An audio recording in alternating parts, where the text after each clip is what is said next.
Good afternoon. Thank you all so much for joining us today for our conversation with Alexandra Hudson, the author of the new book, The Soul of Civility, Timeless Principles to Heal Society and Ourselves. I'm Allan Carey, the Director of Sphere Education Initiatives here at the Cato Institute. So pleased to have you joining us both here in person as well as those of you joining us online for this joint event between the Cato Institute and our Sphere Education Initiatives project. Lexi, thank you again so much for being here and for writing what I think is a fantastically researched, beautifully written exploration of some of the most important ideas to both what the Cato Institute is doing, but also here at Sphere. I wanted to begin by asking you to sort of lay the groundwork out for thinking about some of the unique ways in which you think about civility. So often, as you lay out in the book, when we think about civility, that's often conflated with this idea of manners or etiquette or customs. But you argue that that's a mistake to think about that, and that there's something broader around this idea of civility and something deeper, both historically and as we think about how that impacts ourselves. So I wonder if you might give us a little bit of a landscape that informed the beginning parts of your book. Yes, I just want to say thank you to Allan, thanks to Sphere and Cato for having me. Last time I was here in this auditorium was 13 years ago. It was Cato University. So it's fun to now be on this side of the stage, and so just really grateful for the invitation and to be back here. So I came by my interest in this topic of civility and social norms honestly. My mother is called Judy the Manners Lady. So she's this internationally renowned expert on manners and etiquette. And I realized that while writing this book, there are actually 4 internationally renowned experts on manners and etiquette named Judy. The most prominent might be Judith Martin, the longtime Washington Post columnist who goes by Miss Manners, but there are 3 others, and my mother is one of them.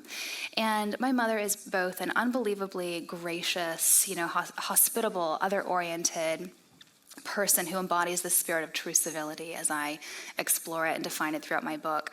But she also taught my brothers the ways and means of politeness. And I am, this won't surprise you, Allan, I'm constitutionally allergic to authority. I hate rules. I hate being told what to do. And so I remember my mother asking us to set the table just so and cut our food, just so. I hungered for a reason why. Why do we do things the way that we do them? Is it just because some self-appointed authority somewhere, sometime decided that we should? And if that's the case, is that the best way? And I never sufficiently got those answers to why we do things the way we do them. So, but my mother promised that following these rules of politeness would lead to success in school and work and life, and she was right. Until I got to federal government. I served 2017 to 2018, and it was a very divided time in our nation's country, our nation and our capital specifically.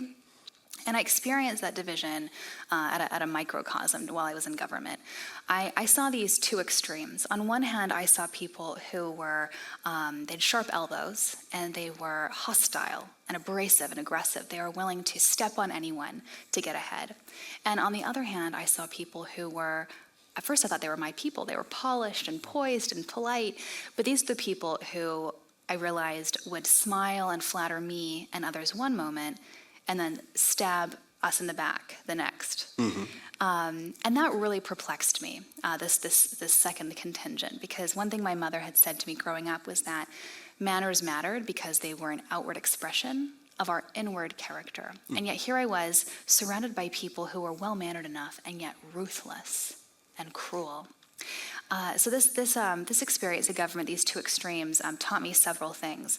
One is that at first I thought that these 2 extremes were polar opposites, the extreme hostility and extreme politeness. But I actually realized they're quite similar. They're actually 2 sides of the same coin, because each sees other human beings as a means to their own selfish ends, as opposed to beings who are worthy of respect and in and of themselves, just by virtue of our shared moral status as members of the human community. And the aggressive and hostile contingent sees others as pawns to be bowled over and stepped on, whereas the polite contingent sees others as pawns to be manipulated. And neither have a sufficiently high view of the gift of being human, which is what my book argues for. And second, this experience taught me that there is an essential distinction between civility and politeness. So I argue in the book that, we often conflate these words today. We hear, there are kind of two extremes today. On one hand, there are people that say we just need more civility and politeness in order to overcome our differences, and they hearken back often to a golden age of comity and harmony in Congress and in American public life. And then there's another contingent that says no. Civility and politeness, they're part of the problem. They're tools of the patriarchy. They're tools of people in positions of power to silence and oppress the powerless. So we need less civility and politeness in public life. And both these contingents miss this essential distinction between civility and politeness that I argue for throughout my book. I say politeness is etiquette. It's manners, it's technique, it's behavior, it's external, whereas civility is internal. It's a disposition of the heart. It's a way of seeing others as our moral equals and worthy of a bare minimum of respect, again, just by virtue of being human. And that crucially, sometimes actually respecting others, actually loving someone, requires being impolite. It requires telling hard truths, engaging in robust debate, having uncomfortable conversations. That's a way to actually respect someone. So throughout the book, I make the case that, whereas politeness at its best can, mitigate social discomfort, at its worst, it can be harmful for the joint project of living well. It can manipulate and instrumentalize others, whereas civility, the disposition of respecting others, is always good. And that we need more civility and less of the tone policing and faux respect of politeness in order to help us thrive and flourish today. So you talk in the book, I love that as an introduction to think about this idea, and particularly this notion of civility as a disposition of the heart, because there's something about that weaving together a variety of these different threads that comes out and manifests in the way that we engage each other, particularly in situations, say, different from your experience working in the federal government, but common to all working in the federal government. So thinking about civility, as you talk about it in the book, as both a combination of your being good for yourself and good for society, right? The things that help us get along in a plural, open community like the world is today. How do you think about that, the combination between the two? What it is that allows the one to be both good for you and for good for society as a whole? What is it about civil society or civility rather, that enables civil society to work? Thank you for that question. I've thought a lot about this. Plato in his Republic, he talked about how the state is the soul writ large. He had this tripartite theory of the soul where in his vision of a just soul mirrored a just society. So and a just society was comprised of just souls, of just citizens. And so for Plato, a just soul was a rightly ordered, a rightly proportioned soul, where love of wisdom ruled our passions, restrained our lusts and impulses through courage, through thumos, and that was a rightly proportioned, rightly ordered soul, and that mirrored and supported a just society led by a philosopher king in Plato's Republic, and which restrained the demos, the masses, through the Praetorian class, and so my theory of social change is inherently. It's local, it's individual, that when we instrumentalize others, that we don't just hurt others. And I'm borrowing from Socrates and borrowing from Dr. Martin Luther King Jr. in this conception. So Socrates said that virtue is its own reward, vice is its own punishment. And what's the symptom of vice?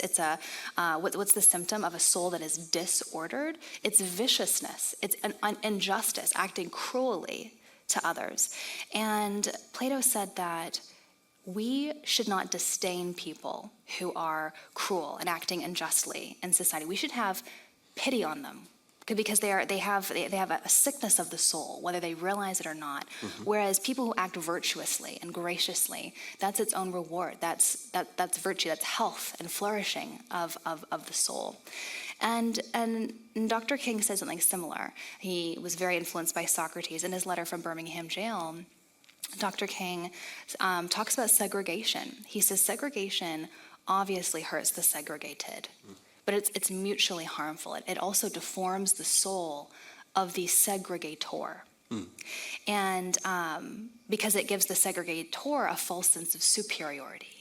And so I make that case that civility is an inherent, instrumental good. It has many positive externalities. It supports this project of limited government, of democracy, of human flourishing, as I argue throughout the book. But it's also an inherent good. It's good to treat someone with respect just by virtue of our shared moral status as members of the human community. And it's good for its own sake, for the sake of our own soul. It's its own reward, for the sake of having a just and healthy, well-ordered soul. I love this. This is so often conversations around civility or civil discourse are grounded in a kind of skill building, like an ability to talk to people who are disagreeable or challenging, we'll say. But what I think is beautiful about the treatment that you put into the book and the way that you're thinking about civility is that it's something much deeper than merely the ability to talk across differences. It's grounded in a kind of habituation, it's grounded in a kind of orientation toward others that really is a kind of moral claim above and beyond merely a claim about how we ought to treat each other, some of the mereness of what typically comes up in the conversation. Why do you think that's so important, right? So I'm convinced, but why do you think it's the case that we are better understood thinking about civility as a disposition, as a kind of element of character that then manifests in the way in which we engage in the world, the way that we think about others, right? Their dignity, their equality, the kind of humanness that comes out. Why is that so particularly important, and particularly to avoid that notion of civility or civil discourse as a skill of conversation? There's a great George Bernard Shaw line, and I'm paraphrasing here, where he says, one can get away with absolute murder if one only went through the trouble of perfectly following all the rules, and that's kind of the problem with techniques and skill building and politeness, right? These external things that people want rules. They want these like static, fixed maxims to live their lives by. And human life is way too fluid and complex to be distilled to just a set of static rules. We need the disposition of civility that actually respects others to help guide us, to let us know when it's appropriate to break rules of propriety. And this is, to make a friend feel welcome at a dinner table, but also for, I have a whole chapter in my book on civil disobedience for that exact reason, breaking rules of propriety, breaking laws even that are unjust, and say some human life is more valuable than others. But I'll tell you the story that illustrates this really well is when Queen Victoria had the Queen of Persia to her home for dinner at a state dinner. The Queen of Persia did the unthinkable. She took the bowl in front of her and tipped it to her lips. And the room was aghast. This is Victorian England. Victorian England, very fastidious about the rules of etiquette and ornate, Baroque rituals. But what did Queen Victoria do? She did the exact same thing. She took the bowl and sipped it and tipped it to her lips as well. Breaking the rules of etiquette and propriety of the day. Why? To make her guest feel welcome and comfortable, and for the sake of flourishing and trust building and having a good rest of the evening. And so the rules of politeness are insufficient. They're not enough. They can be a good start, especially in children, especially in education, to start there. But there's a great Samuel Johnson line, you have to know the rules in order to break them, but we need to cultivate the disposition of civility, and emphasize actually being good, doing and saying things that are truly respectful, and not just pretending to be so. And too often we're content with just the ritual and not the heart behind the action. which is more important? Absolutely. I neglected to mention earlier, but one of my favorite things that you do in addition to writing this book is founding Civic Renaissance. And part of what you talked about early on in the newsletter you send out, and gets covered extensively in the book, is this idea of porching, which I love. In a second, I'd love for you to share that story, but one of the things that I think is great about it is in that personal journey of moving to Indianapolis and the situation that you had there, the way in which, we'll call it sort of rediscovered for you, a tie to the community in a way in which manifested this kind of civility that is both welcoming and builds bonds in a community in a fruitful way, and manifests both the sort of inner disposition but the social outcomes that come with it. So would you be so kind as to share with the group joining us today, what in the world is porching? So I call myself a refugee from federal government. I left government utterly dispirited with the state of our world, our public life, our public leaders, and I thought deeply, about these questions, like what does it mean to be human, and what is the bare minimum of respect that we are owed and owe to others by virtue of our shared humanity? That's sort of the moral foundation of civility as I approach it. But I came home from work one day and said to my husband, I'm done with DC, I'm done with government, let's move to Indiana. Mm-hmm. And he's from Indiana originally, and we had talked about moving there one day to be closer to his family, raise our own family. And my husband says, okay, sounds good, we'll move to Indiana, no take-backs. And within a few months, we had moved out there, and we've been there about 5 years now. And one of my first friends, when I moved to Indiana, was a woman named Joanna Taft. She came up to me spontaneously one day after church, and she said, hi, I'm Joanna. Would you like to porch with us sometime? And I'd never heard the word porch used as a verb before. This was new to me as well. But, curious, and we didn't know many people. We went to her porch that afternoon, and I saw something radical. I realized that she is staging a quiet revolution against our divided and atomized status quo from her front porch. She had curated people across race, across class, across politics, across geography, in order to not have a structured conversation across difference, but just to inhabit a shared space. And an argument in my book that we haven't touched on so far is that, I argue that this is a timeless problem. This question of how do we flourish even when we deeply disagree? This is the most important question of our day. It's the defining question of the classical liberal project, the defining question of democracy, but this is also a timeless human question, the timeless human question. How do we overcome the self-love in our nature and thrive, become fully human in relationship? And I am intentional to survey across history and across culture to illustrate the timelessness of this and the intractability of this problem. And yet, there are many things in our current moment that are different. And one of them is that it's exceptionally easy to go about our lives and not encounter people that we don't want to encounter. This is virtually, but also physically.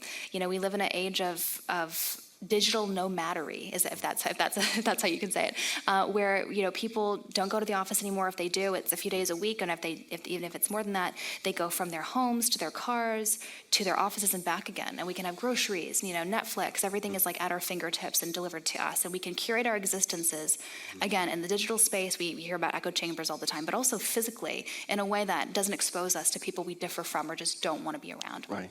And that's what's so radical about and subversive about Joanna's front porch and this porching revolution, that it's just bringing people together across these silos, across these differences, just to be together.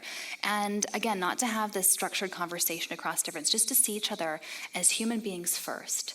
And it's a place to be seen and known and loved, again, just because of who we are, and not because of these labels that society wants us to assign value and identity to. And it was beautiful, like that. This is where seeds of trust and friendship were sowed and cultivated and nurtured in hopes that maybe one day conversations across difference could happen. But this is also another problem with our public life right now, that we lack that basic affection, that basic trust across difference with our fellow human beings, our fellow citizens. And so we're just assuming the worst and talking about the hard things all day, every day. And it's exhausting and bad for public discourse, bad for democracy. And so what I learned from Joanna is that, she is reclaiming her power, her civic sphere. She recognizes that she can't change the world. She can't control what's happening in Washington. She can't control what's happening across the world, suffering, happening all around us all the time. But she can control herself, and she's chosen to double down and make her community better and stronger. And I realized when I was a Novak Journalism Fellow, where I was able to travel the country, and I realized that people across our country are doing the same thing, both with and without a front porch. That it's about the disposition of porching, of civility, of wanting to transform the outsider to the insider, the stranger into the friend. And that, I saw some people doing this from coffee shops, from cafes. They would just hold court certain hours, and it was just an oasis. From their front stoop, from their front lawn, or their living rooms, hosting regular dinner parties. That it's not about the porch, although the porch is a great metaphor for what this is. It's the disposition of civility, the disposition of seeing others as people first, and wanting to bring them into your fold, and to plug them in, and to develop friendships that will heal our atomized and divided time. It reminds me much, like you mentioned later in the book, of Tocqueville's observations of the associational nature of the American people. So it is the almost hyper-local manifestation of something very similar, that tendency to how do we bring people together, how do we engage, and how do we use that as a way to get into the world. But thinking of Tocqueville, and so much of what he's doing in his adventure, he's coming around America, he's pretending to explore the prison system and writing a book and engaging in all of that. And what he does is he sees a whole variety of different things about this culture, and he pulls out the almost universal threads of the age, as you might say. One of the things that I think is really extraordinarily interesting about your book is you start with, of all things, the Epic of Gilgamesh, right? And trace so many of these ideas and conversations throughout cultures, throughout society, throughout time, perhaps immemorial. What makes these things sort of timeless? So often when we think about things like customs, etiquette, mores, we want to tie them to a place, we want to tie them to a culture, we want to tie them to a moment in time. And the argument of your book, both explicitly and implicitly, is that they're more than that. There's something about civility that transcends time, it transcends place. And that's fascinating as an argument. I'd love to explore that a little bit further. So tell me what led you to that insight? First, that there's something happening here that's not merely bound up with being an American in the 21st century or being a Frenchman in the 17th century or whatever it might happen to be, but really is something timeless, as your subtitle suggests. The challenge to civility is in our nature as human beings. And I, distilled this from reading deeply and widely. As human beings, we are profoundly social. We become fully human in relationship with others. We achieve our potential as human beings in friendship and in community, in cooperation and community. And yet, morally and biologically, we're driven to meet our own needs before others. And those two facets of who we are intention.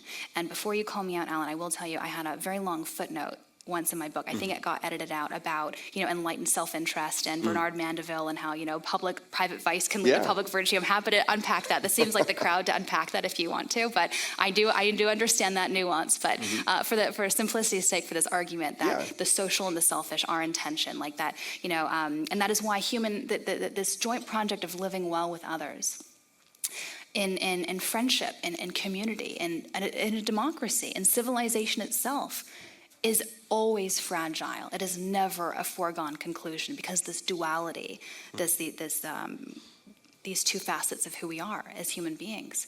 And so I unpack the Epic of Gilgamesh, which is the oldest story in the world that I'll let you buy the book and read to understand why that's an important story for the sake of civility. But just to kind of ground this conversation, like these themes are coeval with our species, with what it means to be human. And then I start chapter. So the first chapter is about the timelessness of the problem, this duality in our nature.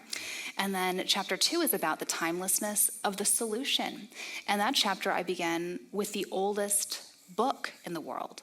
And the oldest book in the world is a civility book given to us from ancient Egypt, 2350 BC.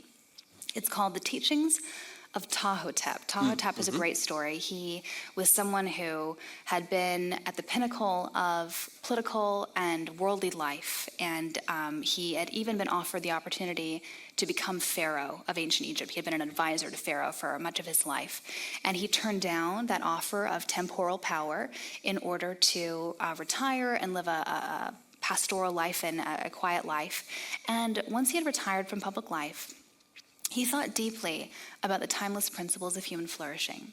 And he set pen to paper, and he wrote down these maxims that he intended as a gift for Pharaoh's son, in hopes that Pharaoh's son would be a wise and just leader when he became Pharaoh.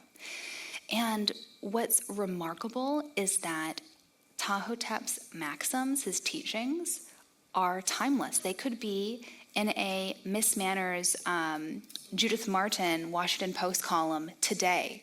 They're maxims like, don't be good to your friends and neighbors just when you need something. Be good to them all the time, just because they're your friends and neighbors. Ptahhotep says, do not abuse a power differential. If you have authority over someone, don't exploit that. Be good and gentle to the vulnerable in society. Ptahhotep says, in 4, maybe 5 maxims, do not slander. He's absolutely categorical about this. Don't gossip. Don't malign someone's reputation when they can't defend themselves. And they're in these 37 teachings and maxims, like they are just remarkably timeless. And we see these ideas about how to do life together, how to flourish with others, surface time and time again across history and across culture. And the crux of them, the thing that unites them, is the crux of true civility, which is restraining the ego, restraining the worst parts of ourselves, what we otherwise might want to do, for the sake of community, for the sake of living well with others. It's self-restraint, it's self-control, it's self-discipline. And sometimes people, these thinkers, these thoughtful reflectors on norms and mores of the day, these civility writers, sometimes they were influenced by one another. For example, we know the ancient Greeks loved the Egyptians. They really, they thought they were very sophisticated, and many of them traveled to Egypt. So it's possible that someone brought back the maxims of Ptahhotep to ancient Egypt, and they had, influence over there. And then of course the Greeks have had influence across history and culture. But often it was just thoughtful people who observed the human condition and the human experience and inductively said, what works well when it comes to living with others, and what detracts from the human social project. And let's do more of what works and do less of what detracts from it. And so there is this core of human wisdom that, again, sometimes it's iterative, it's a dialogue, the custodians of tradition pass these ideas on and influence one another, but often people came to them independently, just through observation of the human experience. And so I draw from this body of human wisdom from across history and across culture, and deploy it for us to not to have any simple solutions, because there are no simple solutions to this problem. This is a timeless, intractable problem. So people that come along and want to blame one public leader, one technology as the problem, or they start a new nonprofit, or write a book. There's no simple solutions either. That this is a timeless, intractable problem that requires a lot of thought, a lot of humility, but people have been thinking about this problem for a very long time. And my aim is to revive this wisdom about how to flourish, even when we deeply differ and disagree, to help us think more clearly about this problem today and how we each might be part of the solution.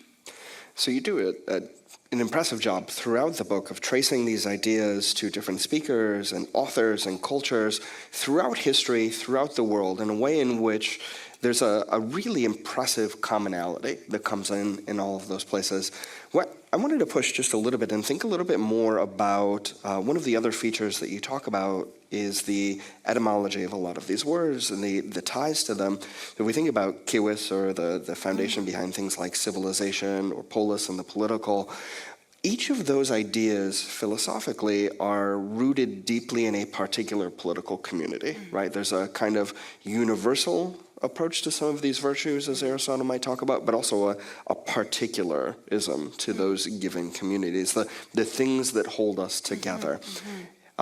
So I'm going to explore just one particular example where I think raises some interesting challenges, and you touch on this some in the book, and that's you might call it the problem of equality, right? So as we think about equality in a modern sense of the idea, we're really thinking about a sort of political and moral equality of people, and that changes thinking about the role of the regime, the role of the government, the relationship between the citizens.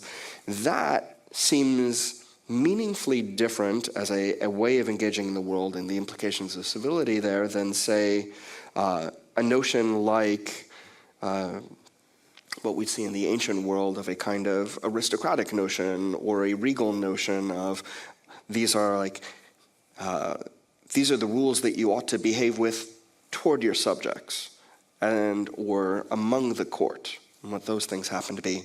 So to what extent do we think about equality or similar ideas as being challenges to thinking about a universalism of civility, or really is that something, or perhaps maybe the argument goes something like this, that manifests over time. That is, as we've progressed over these several thousands of years, the root of that notion was always inherent in what made civility possible, and that's some of what we're realizing over the course of that engagement. That's a wandering way of pushing a general question in your way. It's a very sophisticated question. How do we think about that? Yeah, I'm going to take two strands from that very sophisticated question. One is about the one and the many, right? The universal in particular, which is the foundational question of philosophy. And what I learned while researching for this book is that while the rules of etiquette and politeness, technique, manners, they tend to change across history and across culture, and often they're a way to define insider from outsider, both between societies and within a society, like between classes. And a great example is the Greeks and the Macedons. The Greeks and the Macedons were both Greek, but the Greeks they gave us our word barbarian because it's how all non-Greek speakers sounded to Greek ears. They thought it was all bar. So if you're not Greek, you're a barbarian. That's like how we get that word barbarian. And the Greeks thought that anyone who wasn't Greek wasn't just wasn't just not Greek. They were not just different. They were also morally and culturally and intellectually inferior.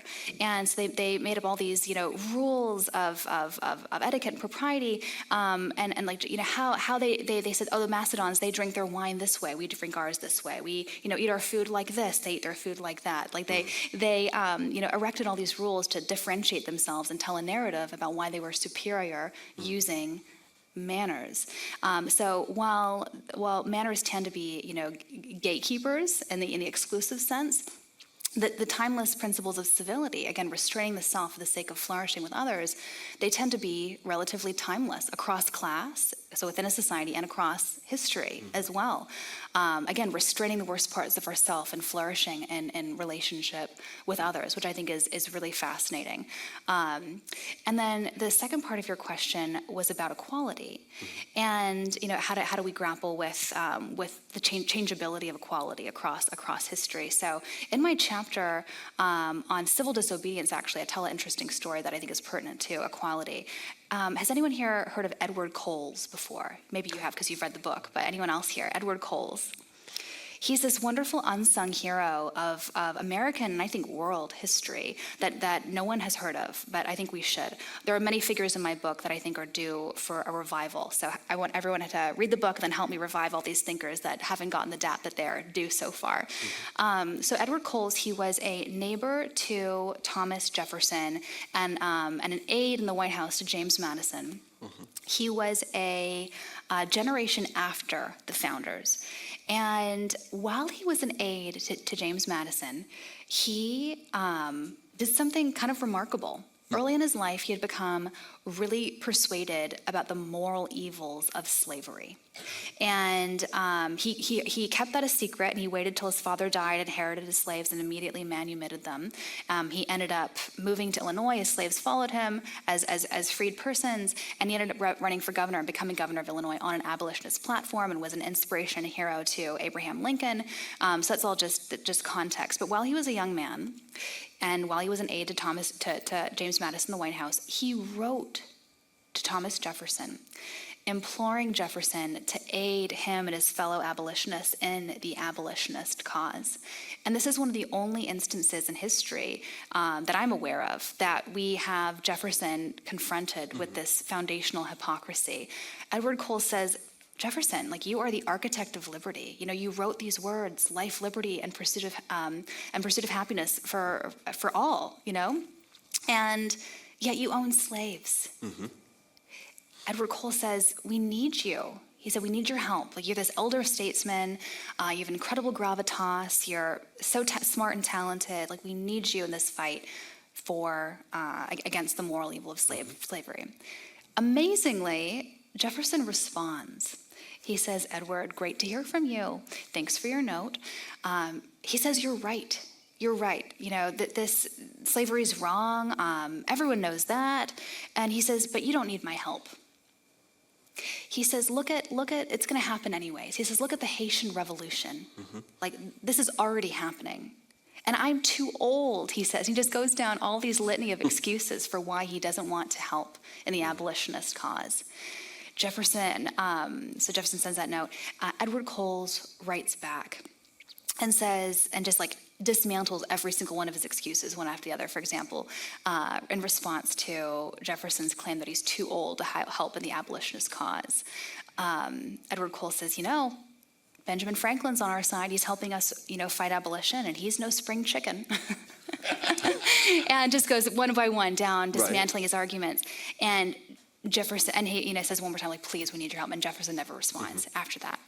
And I use that story in the book to show how speaking truth to power is an exemplar, as a manifestation of civility. Like, Edward Coles could have stayed silent, but you know, I think he was saying, I respect you enough, Jefferson, to hold you accountable, to call you out on your hypocrisy, like you not living up to your ideals. And that was risky for him. You know, Jefferson was this elder statesman who could have destroyed Edward Coles' career and made sure he never worked in politics again. And yet he took that risk and you know, stood up to Jefferson and called him out for that. And yet, I also like that story, which for a reason which pertains to your question, is because we hear a lot today that people want to. They say, don't judge the past by the standards of the present. You know, that we can't condemn leaders and cultures that didn't give equal treatment to minorities, to slaves, to women. But we're more enlightened now, and we now see the moral wrong. But let's not condemn them. Right. That.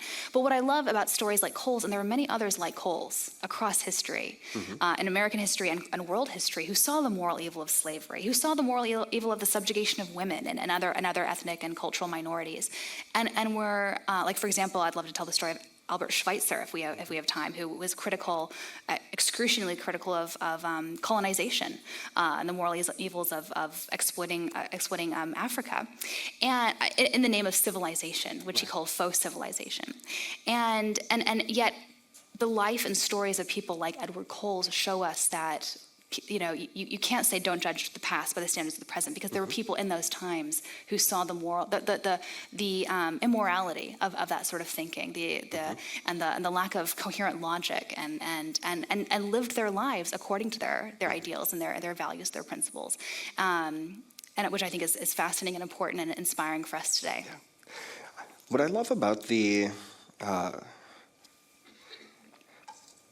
standpoint of looking back in history and looking at sort of Jefferson's inconsistency, even when pushed on the matter, is a reminder of the importance of humility now, of the ways in which it may not be obvious to us, but we're very likely falling short of the very standards that a generation or two we will look back on and say, how could we have? Right? It gives us both humility toward ourselves and where we are, but also humility toward the past and understanding those other figures. It's a challenging thing. So what I think is fascinating about the work is to the extent that we think about these things as timeless, but also in time. and similarly placeless, but sort of placeful at the same time, is that there is not merely a separation between civility as one thing and its manifestation in the world as another, right? The kinds of pieces that are tied to it, the forms of manners, the forms of custom, the forms of etiquette, are a way of which these things tend to manifest in the situation around us. Not simply, they're time-bound, they're culture-bound, and so forth. But one of the things I think is interesting is how you then go in to talk about civil disobedience and that need to push back and engage differently. And in fact, as a fulfilling of civility properly understood. That is, if we are being civil, if we are practicing that disposition of civility, sometimes that precisely calls for what seems to be some of the most uncivil kinds of acts, and traditionally understood, that you might engage in. How is that so? Can you elucidate a little bit further for us the relationship between civility properly understood and the way in which that then can manifest in things like Dr. King's civil disobedience movement and others, and the kind of purification that you mentioned that went into engaging those kinds of activities?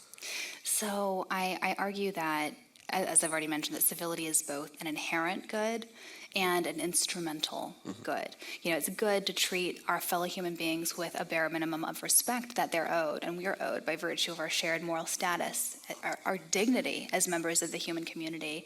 That is good in and of itself, but it is also an instrumental good. Civility, as I define it throughout the book, can and has been a tool of social progress, of realizing equality, and it can once more again be today. I revive the tradition I reclaim the whole tradition of civil disobedience, and I'll pause there and talk about the etymology for a second, because we've alluded to that. So we often use the words civility and politeness interchangeably. As I've mentioned, it's important to separate them. The etymology of these two words, civility and politeness, supports the distinction I make and the definitions I offer. The Latin root of politeness is poliere, which means to smooth or to polish, and that's what politeness is and does. It papers over, polishes over difference, as opposed to giving us the tools to grapple with difference head on. The etymology of civility is civitas, which is all things related to citizenship, the city, civilization. And that is what civility is. It's the duties, the habits, befitting a member of a free society, of democracy, which again, especially to democracy, requires being impolite, engaging in robust debate, telling hard truths, disagreeing. And to your point about how this pertains to equality, is that what we're talking about? What was the question again? Sorry. Thinking about civil disobedience. Civil disobedience, about equality, but how this is a tool to support equality. Thank you. I talk about Dr. King's civil, nonviolent, peaceful resistance, and how he used civility, as I define it, as a tool of social progress and equality. So anyone who wanted to be part of his nonviolent, peaceful resistance movement had to undergo this process of purification, which was essentially cultivating the disposition of civility. It's cultivating a love, of respect, and affection for their fellow human beings, and their fellow citizens, which compelled them to take action and to stand up to them in the form of protest, in the form of sit-ins, in the form of letter writing campaigns, all these tools of civil disobedience that they engaged in. So I argue that civility is it both compels action, it demands action sometimes, but it also takes certain action off the table. So in this instance, Dr. King understood that that actually loving and respecting one's fellow citizens required confronting them with the ugliness and their incorrectness in how they viewed the world. Through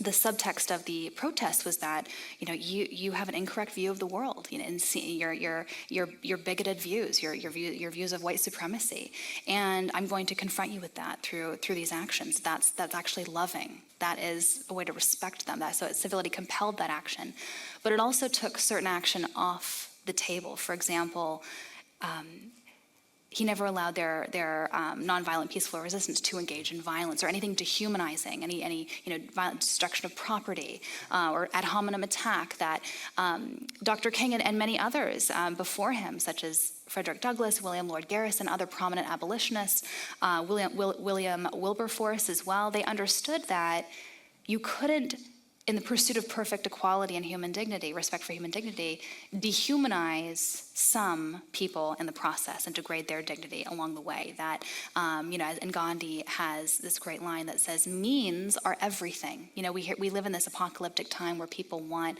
the ends, the nobility of one's goals to justify the means, and getting rid of anyone who's standing in your way, like this famous Stalin line, like, to make an omelet, you have to crack a few eggs. Like that aphorism is like the epitome of instrumentalizing other human beings. And yet, Dr. King, Gandhi, they understood that means mattered. You couldn't dehumanize some on your way to the pursuit of realizing equal human dignity. So I have many more questions I want to ask, but I'm told that I should actually let the audience engage in the conversation, which is terribly unjust in this moment. But what we wanted to do is turn it over both to our in-person audience. We'll have individuals running around with microphones, as well as be taking questions from our virtual audience. For those of you joining us online, please do use the hashtag #TeacherSphere so we can make sure to identify those questions. Let's start by taking one from here in the room. Questions to begin with. Over here in the middle.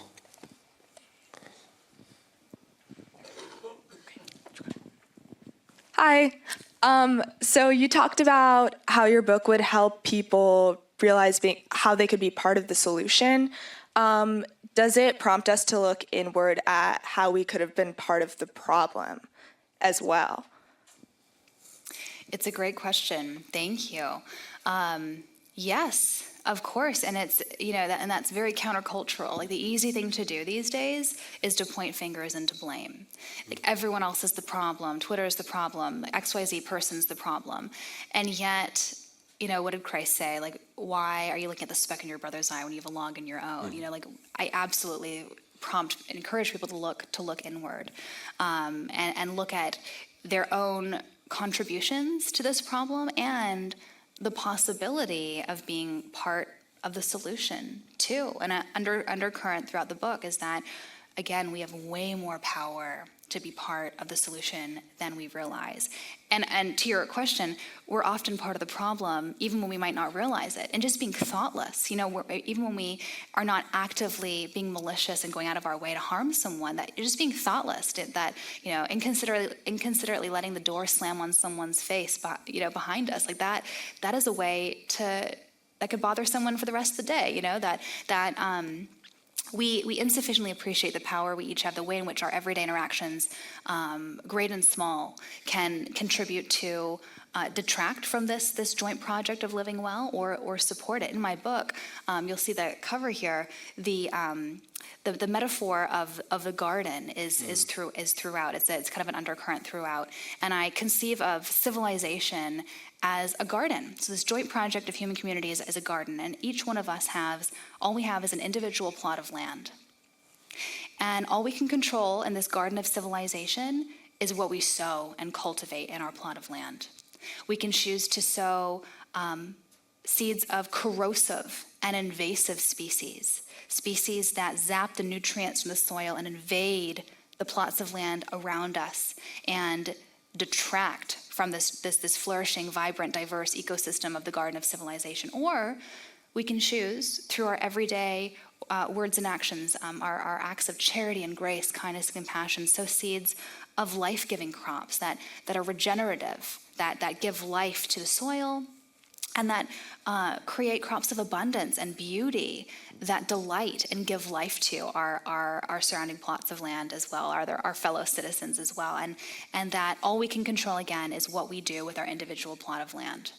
But that our daily decisions have consequences. It can either support or detract from the garden of civilization.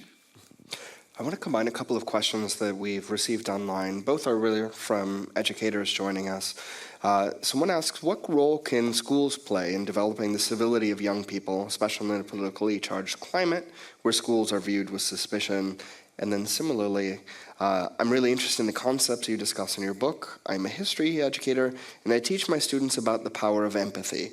How does empathy relate to thinking about these ideas? So twofold. One, how do we think about empathy in the relationship of empathy towards civility broadly? But then with that, how can educators, particularly those joining us online, bring these concepts to bear in their classrooms? Mm-hmm. In my chapter on education, I talk about how there has to be a partnership between homes and parents and teachers. It's an impossible ask for teachers to bear all the responsibility of inculcating civility. I think ultimately this starts and I think ends in the home, and that there has to be a partnership between home life and parent life. Like if a teacher, one can be the best teacher in the world, and inculcate the best values, but if they don't have that support at home and it's not corroborated there, then it's futile. And so I do ultimately think that it starts in the home, but it has to be this partnership. And I think that we often insufficiently realize the power that our behavior has. It's easy to think that what we say matters most, and we wish that were the case, but it's also how we live our lives. And so I talk about in my book, how do we cultivate cultures of civility and not politeness, not pretending to be good, and not being content with pretending to be good, but actually cultivating being good in our students and expecting that of them, and not having them be content with blindly following rules, although following the rules is important in a classroom setting, but also getting as a disposition behind what we do. And to the question on empathy, I love Adam Smith's theory of moral sentiments. Adam Smith is throughout my book, and it's his work of moral philosophy that unpacks a theory of human flourishing through this idea of sympathy, which is analogous to our contemporary idea for empathy. And it's about how it's kind of analogous in some ways to this concept of Ubuntu, like how we become fully human through others. This is an African proverb and concept about a person becoming a person through others. And Smith has a very sophisticated understanding of man as a social animal that becomes our best selves, becomes fully human in relationship with others. And so I think the research shows that empathy is like a muscle.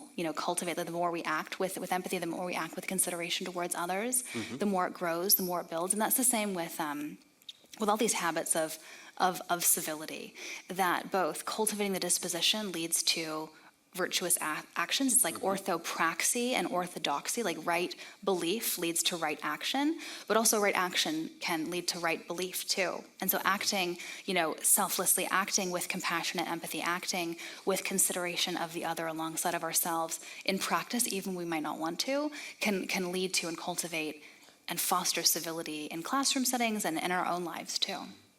I love that you bring up multiple times in the book Adam Smith's notion of being loved and being lovely, and being lovely as being worthy of love in the sense of being the kind of person who engages in the world in this way. So it's a beautiful example from the theory of moral sentiments. What are the questions we have in person? Let's go over here to this gentleman.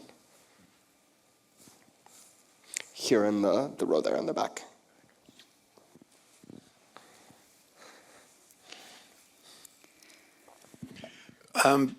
I know you left Washington for lots of good reasons, but could you try to relate much of what you have said or the research you did to prepare for this book to the world of geopolitics that exists today?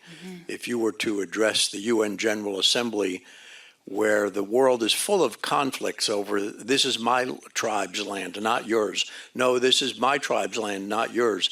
You can stay, but only if you're subservient to me. Or your views are so despicable, I have to smash you and destroy you, or whatever that's happening around the world.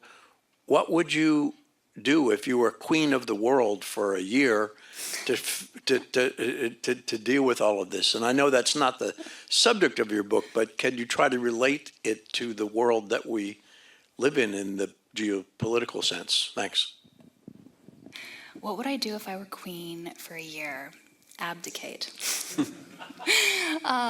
So if I were, it's a great question. How do these ideas apply to a geopolitical level. In chapter 4 of my book, I reference and explore a speech given by Lord Moulton to the House of Commons after World War II. He had been a war minister, World War I. He had been a war minister during World War I in English Parliament. And in this speech, he talks about what he calls the obedience to the unenforceable. And he says there are 3 spheres of human life. On one hand, there is the realm of positive law. That's where the government dictates what we do and what we don't do. And then he says, on the other hand, there is this sphere of pure agency and free will, where we can do whatever we want. But he says within these 2 spheres, there is this middle ground that he calls the obedience to the unenforceable, where we're not totally free. We have duties to others, and yet there's no government or body or repercussions to not doing what we ought to do. And that's what he calls the obedience to the unenforceable. And that he thinks supports human flourishing, civilization, and a free society. And I thought about this a lot. My book came out 3 days after Hamas invaded Israel. And it was appropriate. Everyone should have been watching paying attention to the atrocities that were happening there.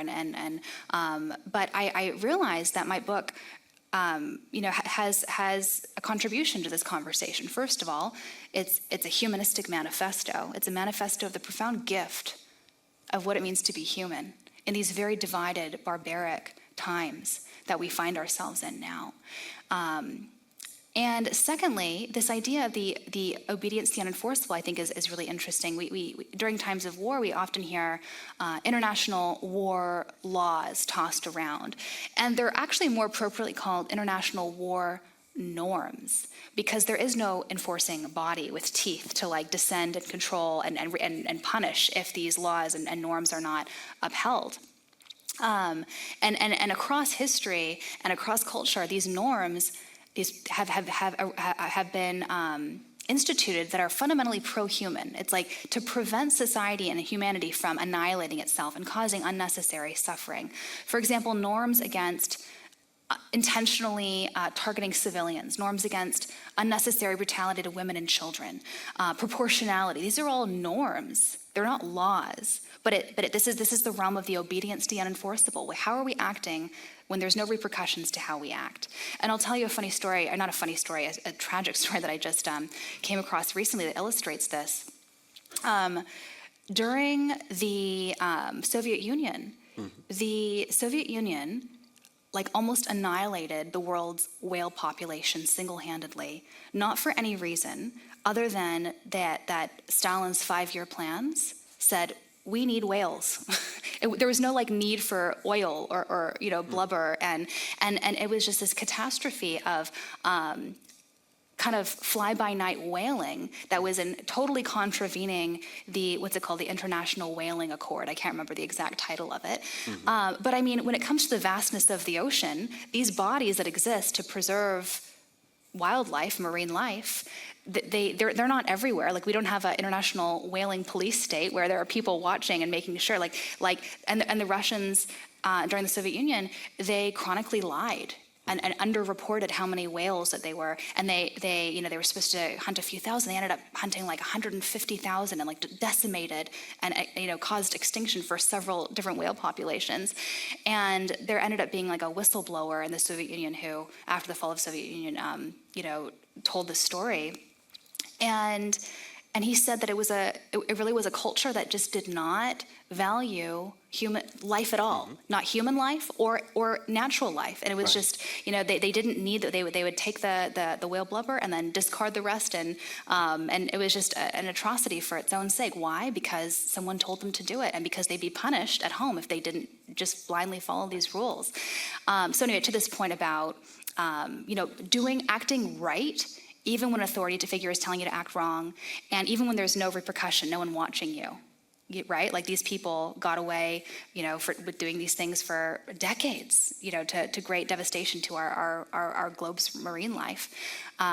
So anyway, the obedience to the unenforceable is the message I would give to the UN, to our international bodies. But that has repercussions not just for geopolitics, but also for us in our everyday. How are we acting in our everyday when no one's watching? When there are no consequences? Are we treating with dignity and respect our Uber driver? Are we looking in the eye our clerk at the grocery store, affirming their humanity? Like there are repercussions of that, and in ways macro and micro. So we are almost out of time, and there are many wonderful questions left. So I want to recommend to all of you, buy the book, many answers on there. Also subscribe to the Substack, Civic Renaissance. Yes, it's a please. fantastic source of consistent insight into how you think about these issues. But my last very quick question for you has to do with teaching these ideas to children. Mm-hmm. So as a mother of two beautiful young children yourself, how do you think about the importance of bringing these ideas to bear to the education of young children under your care?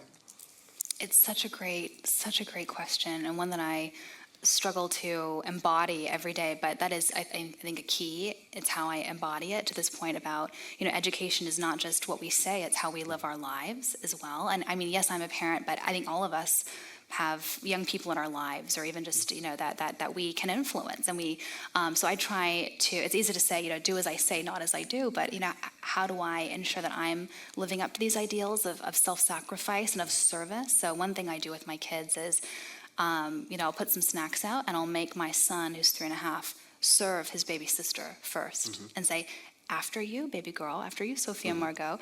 And then baby girl will have a little bite, and then I'll make her serve her brother, after you, Percival James. And just to exercise that muscle of self-sacrifice, because it is a muscle, and it's not natural. Anyone who says that kids are born, altruistic and loving, I don't think they're parents, they're little savages sometimes. Right. And so that it takes work, it takes practice, it takes day in, day out. It's exhausting, this thing called parenting and nurturing young hearts and minds, but it's essential, both not just to teach them and train them actively through exercises like that, but to model it as well, which is the harder part, frankly. Yeah. I suppose in some ways that's the responsibility of keeping civilization Yes. alive, right? The role of the parents in doing that. Thank you all so much for joining us, both here in person and online. It's been a pleasure to have this conversation with you all today. And Lexi, thank you in particular for joining us and for sharing your book with us. It's a fantastic resource. Thank you so much. My pleasure. Thank you all. Thank you.